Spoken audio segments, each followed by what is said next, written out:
That's so retarded. What a retard. She's acting retarded. The word retard is just another word for something stupid or dumb. Is it really interchangeable for idiotic, foolish, or maybe even laughable?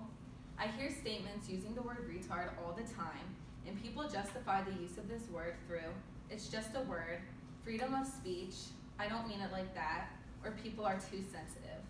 Unfortunately, I used to be one of these people. I did not understand the hate and ignorance of this word. If I'm not calling someone with an intellectual disability retarded, then why can't I say it?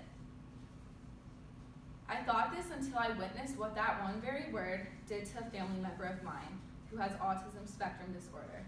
I watched that person go from quirky, funny, and loving to quiet, cut off, and angry, all because of one word. I also had the opportunity to work in an autistic support classroom for an entire year, and those kids taught me understanding and acceptance.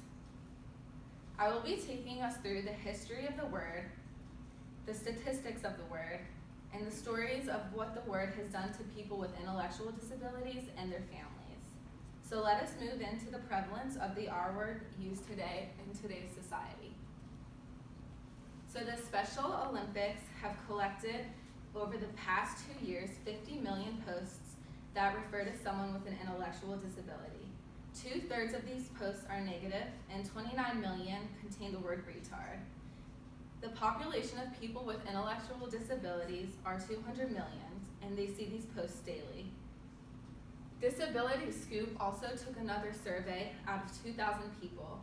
90% of these 2,000 stated that yes, they have heard someone use the R word.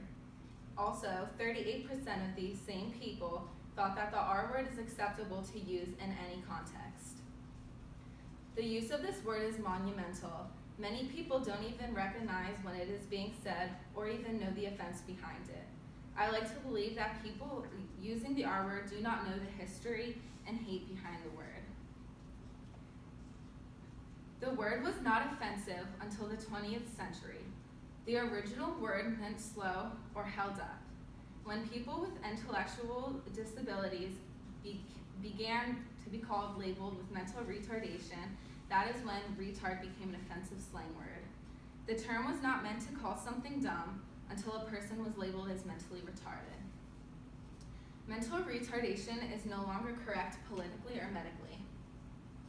In 2010, Rose's Law was passed, which changed mental retardation to the term intellectual disability. This was an attempt to clear the negative stigma of people with intellectual disabilities. People with intellectual disabilities were treated as they were contagious throughout history. They were sent away from their families because they were an embarrassment and shame to society. They were treated far from human. It was not only until the 1990s where the Americans with Disabilities Act was passed to block discrimination in public of people with intellectual disabilities. These people did not have the same or equal rights and opportunities as us. And the R word reinforces this discrimination and enhances the stigma of people with intellectual disabilities. People with intellectual abilities know the stigma, the history, and what the word is referring to, and they are hurt. My final point is the view of the word through the people with intellectual disabilities and their loved ones. John Franklin Stevens is an advocate to end the word. He also has Down syndrome, which is an intellectual disability. He gives this quote, "So what's wrong with retard? I can only tell you what it means to me and people like me when we hear it. It means that the rest of you are excluding us from your group. We are something that is not like you and something that none of you would ever want to be. We are something outside of the in-group. We are something that is not your kind." People with intellectual disabilities know, and they are not stupid. They feel left out, they feel like an outcast, and they feel too different or less from the rest of us. Why would you ever use a word that makes a human being feel this way? Leanne Carter is a mom of someone with autism spectrum disorder, and she explains that so-called jokes about the R word reinforce the discrimination and the intolerance of children like hers. She states, "Do you think kids with intellectual disabilities don't know they are being put down? Whether someone calls them that word, They don't feel the insult and disdain.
Altogether, it should be clear that the R word is horrible and unnecessary. All of the information behind the R word, the statistics, the history, and the destruction it provides to family should be more than enough to stop using the word. It causes hurt and it raises the stigma, and it should be eliminated from vocabulary. Begin with being aware of when you and others are saying the word. You will eventually start catching yourself saying it, and eventually stop. It is difficult to understand the hurt of the R word until someone you know and love has an intellectual disability. Freedom of speech does not mean freedom of consequence. There are so many other words to use than the R word. My family members, my friends, and my students are not stupid, they're not idiotic, and they're not retarded. They are like everyone else, they are human, and it is time to embrace inclusion and stop using such a dehumanizing word. You can visit www.rword.org to pledge to stop saying the R word.